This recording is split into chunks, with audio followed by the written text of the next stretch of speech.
all get ourselves started this morning. So our goal this morning is sort of twofold. First of all, first thing that we're going to talk about is really how an organ works. And then we'll dive into, now what's wrong with the organ. So the handout that I gave you is just sort of a very brief chart of sort of the interior of the pipe organ and the console there, which is where I sit.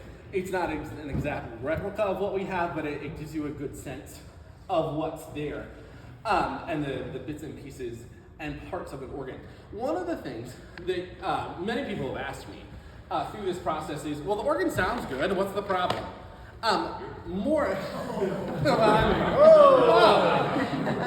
Yes. We've been telling him that for years. It works. You should talk to my sister. Anyway, more than anything at this point, yes, there are some sound issues with the organ, but it's the process of how that sound is made that's really starting to cause the issues, and it's the mechanics of the organ. So if you look down here in the bottom corner there, that left, the bottom corner of the left side of the page, the interior of a pipe organ, all of that stuff you don't see here, and you don't really see out and about. So really, the life of the organ is in the blower, which is way down in the basement, and it's just a big fan that starts the air. All of that's working fine. It needs a little bit of service attention and maybe needs a little cleaning, but so does everything else in the basement. But then that blower sends air up here. And it sends air in a number of different places. The pipes of the organ exist in these two chambers that you see here, and also exist out here. That blower sends air up to the reservoirs that feed the pipes. And when you go back, and what we'll do is, I've opened the chamber so that you can go and poke your head in. You'll see big boxes on the floor, and you'll also see two boxes on each side above these little doors that are the reservoirs for the air. You'll notice that they're pressurized boxes. They expand and contract. The expansion and contraction of what happens there is what gives us the pressure in the wind that makes the sound through the pipes. You'll notice that on each of those boxes, they expand and contract. There are leather on each of those corners. And if you look at those boxes, you can tell that leather has been replaced a number of different times because it creates holes. Just like any other leather, it wears out. And so the organ company has said, we're about to the end of being able to replace those leathers and deal with those boxes. So that's issue number one. Because if you're dealing with pressurized air, you have to have something that controls that pressurized air. If your tire is losing air, it's gonna go flat, all right? And it's the same principle here, okay? So once we get to those boxes, we get to that reservoir, then we get into the rack that the pipes actually sit on. And you can see here, out here in these exposed pipes, these are the pipe chests where the pipes actually sit on, and the air comes from the reservoir, feeds into that pipe chest, and then there's a mechanism inside that when I press a key, lets the air through the pipe. All right, so you've got the air coming from the blower, air goes into the reservoir to be pressurized at the right pressure, feeds into the wind chest, then there's a stopper below each pipe. That stopper opens, lets the air through, and that's what makes the sound. Really, a pipe organ is nothing more than a bunch of tuned whistles. If you think about how a whistle works when you're using your lungs, when your lungs deflate, don't have enough air, the whistle stops. However, there's much more detail to that and how that process happens. So we talked about how the reservoirs, those are not keeping the air pressurized like we need to. The other big issue is that throughout the organ, the mechanism that lets the air through each individual pipe is starting to fail. Parts of those mechanisms date back to 1923, part of them date back to the 60s, part of them date back to the 80s, part of them date back to 1994. We really haven't done any major maintenance on the organ since 1994. Now, about 3 to 4 times a year, they do come and tune the organ, do regular maintenance. It's like doing the oil change on your car. But you know as well as I do that eventually your car's mechanism fails. And that's basically where we are. We're driving a good old used car, and we're sort of driving it into not running, as the more and more of the mechanics tend to fail. So that's the basic function of how the organ works, all of that stuff. And again, we'll get into more minutia about what's the deal with our organ in a second. But the other thing that I want you to look at then is on the right side of the page, you've got that picture of a pipe. And you'll notice there that there are a bunch of different parts to a pipe. It's really more sophisticated than a whistle. So if you look at the bottom of the pipe, there's the toe. That's where the air comes from. That's where the air gets blown through. Some of our pipes have expanded and contracted enough that those toes are closing up and they don't work anymore. And it's a matter of age, and it's just what happens in that. Then the mouth is where the air comes out and the tone is actually produced.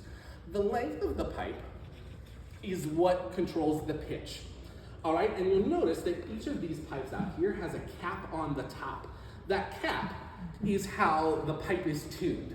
If you have a piano at home, you know that when the piano tuner comes, he's dealing with strings and things inside the piano. He's changing the length of those strings to bring the piano into tune. It's the same thing when the tuners come. They move those caps up and down to get the organ to be in tune together with each other. Now, those caps, again, have been exposed to lots of weather, lots of up and down temperatures, all of that stuff. There are many of the pipe rings in this organ now where those caps aren't staying in the right spot on their own. They continue to keep sliding and won't stay in tune. But that's the part of how that part of the pipe organ works. Any questions on the basic function of a pipe organ before we get into our organ?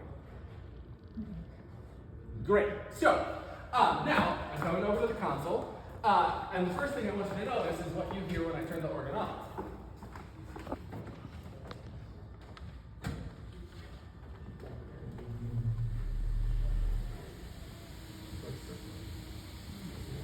So what'd you hear? Yes, you hear the air leaking right through. What else would you say? Three different tones came on and off. Yes, so some of the lower pipes, again, that mechanism that lets the air through the pipe is loose. It's not working very well, and when the organ instantly comes on, it gets that electronic signal. It's letting that air through the pipe, and so you hear that every time I turn the organ on. Sometimes Christmas Eve, for instance, we had a pipe that was totally stuck over here, and I couldn't do anything about it at all. And I thought, well, I'll turn the organ off. Oh wait, I can't do that because then it's going to make all those low sounds during Pastor Tim's sermon, and we don't want that. But the bigger thing, Depends on the sermon. depends on the sermon, but it was Christmas Eve, so I gave it to you. Oh, your time. The bigger thing though is you hear that air. We shouldn't hear that air because again, just like your tire in your car, if you heard that much air leaking from your tire, there'd be a problem. And again, organ runs on pressurized air, okay? So then, sort of just tutoring through some of the sounds of the organ that aren't working right. I'm gonna start at the low end, and somewhere I have a list. So the pedal, in this organ, there are really two stops, two different colors of crayons that I have in the pedal that make the low sounds. One of them is basically non-functional at this point. We've given up on trying to tune it. It's a wooden set of stops which lives on this back wall over here. All those stoppers and things we can't get to stay in place anymore. When you go and look over in this chamber, you'll see two things in that set of stops. You'll see leather hanging out of the top of the stops where we tried to get it to stay where we want it to stay, can't get it to stay anymore. You'll also see, if you look and bend down, you'll see where we put something to stop the air from going through those sounds, through that pipe, so it won't sound at all, so that it's completely blocked off. Because it sounds like this, if I try to go up and down.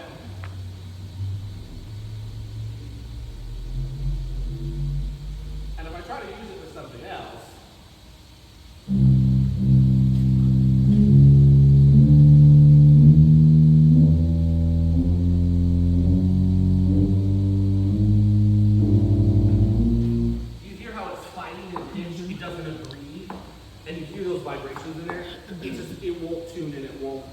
with other sounds. So that's one set of low. The other set of low, the lowest note of it, doesn't work anymore. I'm playing the lowest note on the pedal board. I got nothing. If you look in that chamber when you go and look, inside the door on the back wall, there are some little pipes, and then you'll see a big fat pipe that's got what we call a mitered end on it that's sticking out. That pipe doesn't work anymore. Again, the mechanism below it is not working. And when you look at that and you think, how do you get into that mechanism below it? To get into that mechanism below it, all of the stuff that's beside it and in front of it has to come out. That's not a cheap or easy process.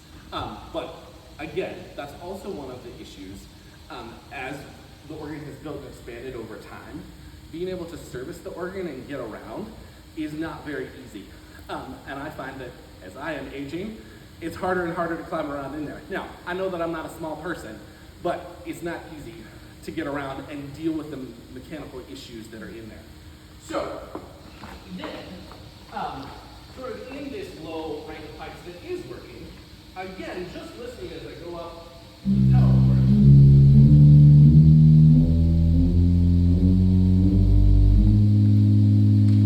Hear how that's really fighting? Again, it's not the tune. And keep going.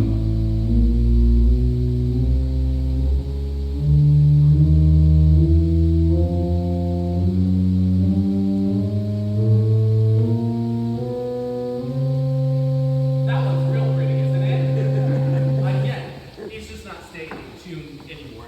And you can't keep it where it needs to go. I can climb in there all day long and try to yank it up, and by the time I climb back down the ladder, and again, it's not an easy process in doing that. It just won't stay in place. So that's sort of a tour around the low notes of the organ. A couple other things in there, in this pedal division. This rank is the low end of the trumpet. As I work my way up, you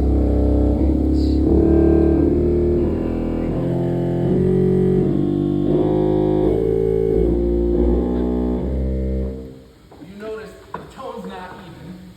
You know, some notes are louder than others. Did you hear how the buzz was different in all of those pipes? That's based on what we call a reed pipe. And so in those pipes, there's actually a reed that's vibrating like an oboe or a saxophone to make that sound.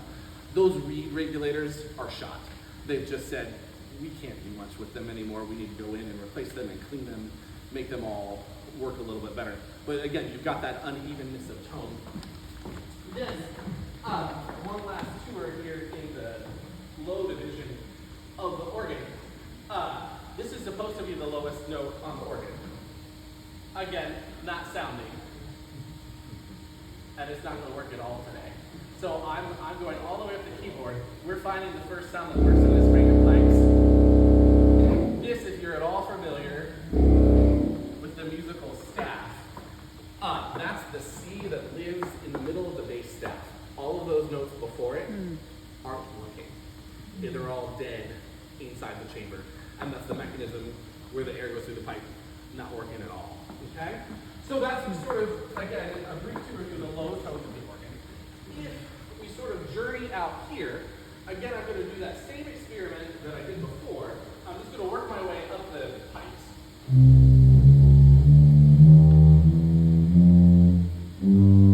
Dead note.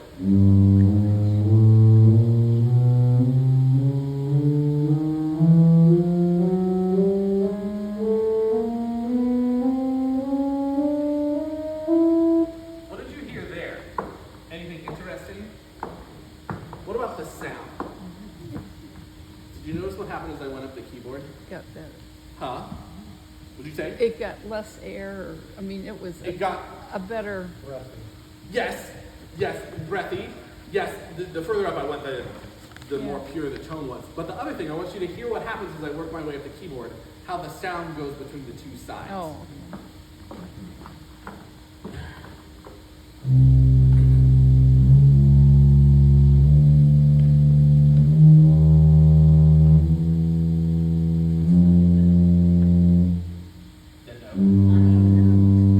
Yes, it's uneven, and that's because this set of pipes is the main division of the organ, is what we call the grave. And the way that it's set up so that it looks symmetrical is, again, if you're musical, this side, for all intents and purposes, is the white key side. This side is the black key side. So C, C sharp, D, D sharp, going up the keyboard. So sound bounces back and forth. It's not very pleasing musically to deal with hearing that go back and forth, and the two pipes are never at the same temperature. This side of the room is always warmer because it's on the inside of the building. This side is always colder, so it means they're never living in tune. Now, many of you will remember the days where this division didn't exist out here, and the heating and air conditioning went all the way up.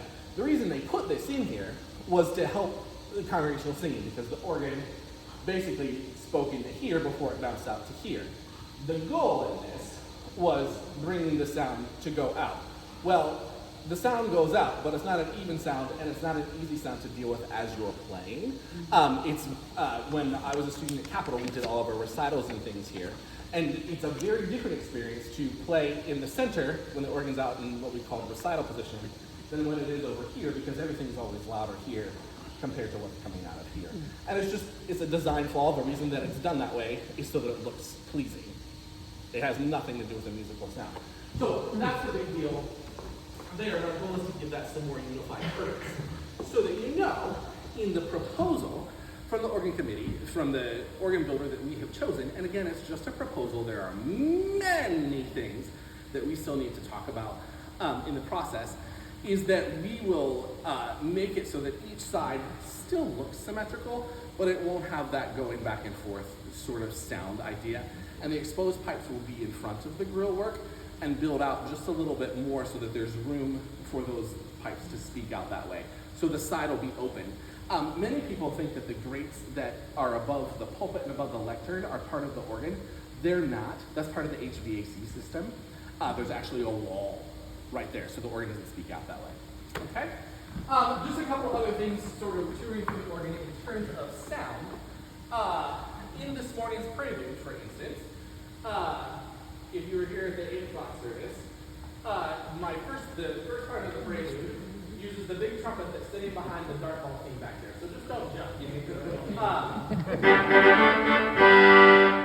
But that was a little loud for first thing at 8 o'clock in the morning. So I really wanted to be able to use the smaller trumpet, which lives over here, but I couldn't because I've got a dead note. I'm on my opening piece is in G major. I'm playing that G that I need. It finally just started to sound.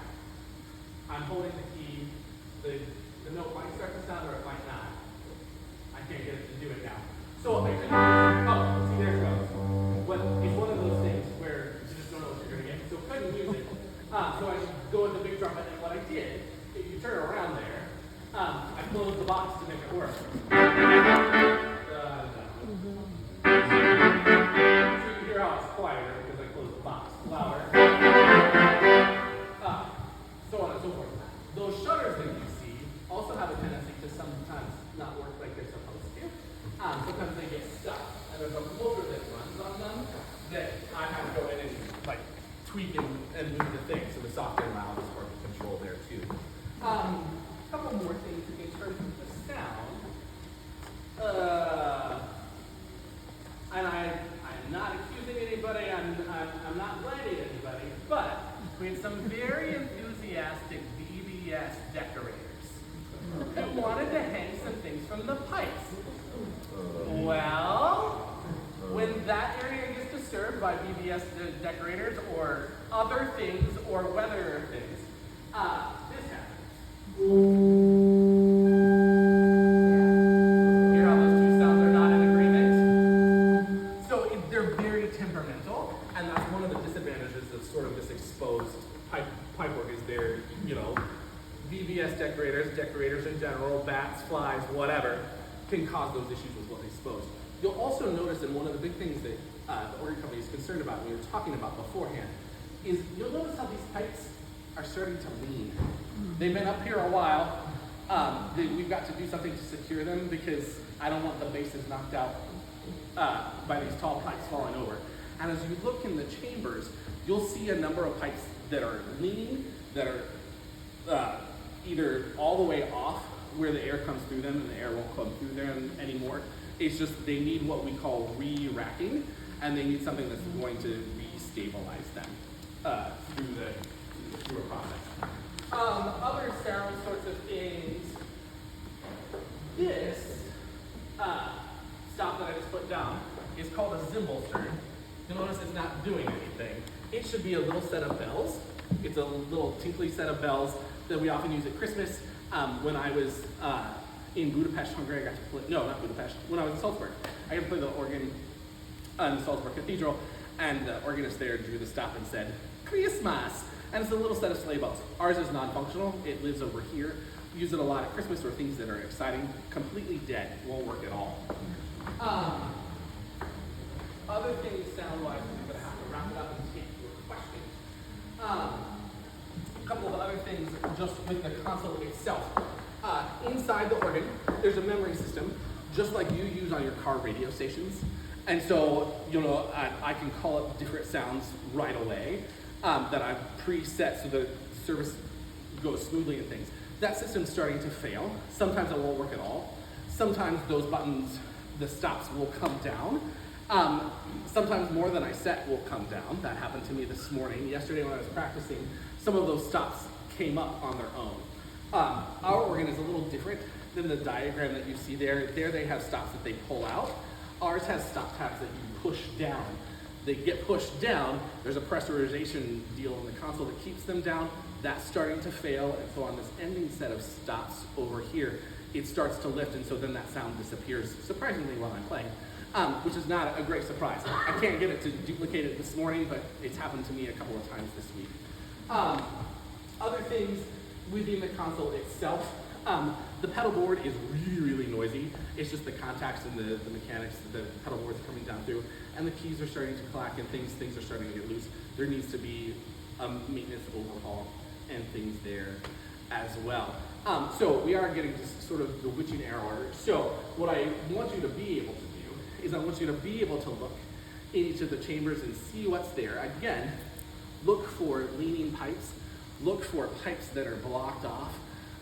Over here in this chamber, you'll see a set of books that's on top of one of the reservoirs that's helping to keep that pressurized right.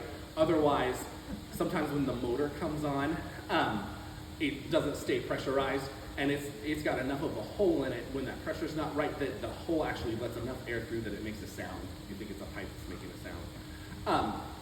So take a look through there and see what's going on. I'm happy to answer questions. If you have questions that you think are for the good of the order, I'll take those now. Kathy. Well, could you play something that shows these foibles? So a lot of times what I'm doing is sort of disguising, Don't disguise. Play. Yes. So, for instance, in Sam's solo this morning, at the very end, it ends.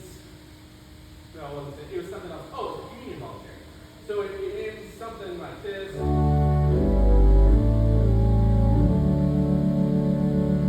You hear how that logo's not tuned? So I ended up taking it up here so that you didn't hear it. But notice when I put this note back in, you hear how it sounds unsettled? Yeah. You hear how it's not together? Oh, yeah. Yes. So a lot of it is sort of using the colors of the organ. And one of the things Mark and I talked about this morning was this organ is, if you want to think about it, as a box of crayons. There are boxes of 8-pack crayons. There are boxes of 48 crayons. There are boxes of 64 crayons with the sharpener in the back. We're probably at 48. However, many of the crayons are not very sharp at all. They've lost their paper. They're melting. The box that holds them inside there, if I don't hold it just right, it's going to come out. So yes, I can still color and I can still make music and make it work, but that box of crayons is not going to last forever. Make sense? Good. Do you have to really jury rig for V-door? Huh? For V-door, do you really have to? Well, so, interestingly enough, after, I forget which service it was, Jay McFadden comes up to me and goes, the low notes, the V-door was great, but the low notes of the organ, it just didn't sound as low as it normally does. I said, yes, because can't use it because they're all attuned. So again, I just chose not to use those colors and things. So it is, yes, And and then also answering that question, sometimes in crayons that don't work as well, I put another color on top of it. I don't want that other color on top of it, but I've got to make it work because it's not going to color all the way through. Yeah. This noise, is it gonna go away before late service, or? No, this is the organ being on. That's, yeah. Yes. Oh, I've never- I thought it was the heating I system. noticed it. Yes. No, it is not the heating. It's the heating organ. and air conditioning system. Yes. Yes. So, and again, that's that air leaking out of those reservoirs. So again, as those leaks get bigger, the pressurization is not right, and so then the pipe won't sound right. Other questions? Gretchen? So if and when the organ is redone, would it still be there, or is it sounds like it's preferable to be in the middle? That's still in the minutia of deciding how that it might affect the chancel a little bit. We're certainly not going to change the basic setup, but that's a question that a committee will decide in things. You know, we have basically said we're talking about being engaged to the organ company. We haven't put a ring on it yet, and then we can talk more about those things.